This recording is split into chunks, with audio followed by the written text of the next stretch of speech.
அடடா! என்ன இவங்க இவ்வளோ அமைதியாக இருக்காங்க, ஒருவேளை ஈகோவாக இருக்குமோன்னு சொல்லி நிறைய பேர் நினச்சிக்கிறாங்க. ஆனால் உண்மையை சொன்னால் அது ஈகோலாம் கிடையாதுங்க. எனக்கு எல்லாருக்கிட்டையும் உடனே ஓப்பனாக பேச வராது. கொஞ்சம் பழனா தான் நான் நிறைய பேசுவேன். நம்மளை மாதிரி நிறைய பேர் இருப்பாங்க, வெளியில் அமைதியாக இருப்பாங்க, ஆனால் மனசுக்குள்ளே 1000 விஷயம் ஓடிட்டுருக்கோம். அதனால் ஒரு ஆள் குறைவாக பேசுகிறாங்கன்னா அவங்கள பார்த்து ஜட்ஜ் பண்ணவே கூடாது. ஒருத்தரோட கேரக்டரை அவர் பேசுகிற வார்த்தையால் மட்டுமே அளக்க முடியாதுங்க.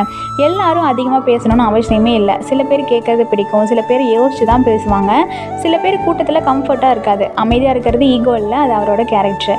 ஒருத்தரை அவர் எவ்வளோ பேசுகிறாருன்னு வச்சு முடிவு பண்ணவே கூடாது. அவர் எப்படி நடந்துக்கிறான்றது பார்த்தா முடிவு பண்ணணும்.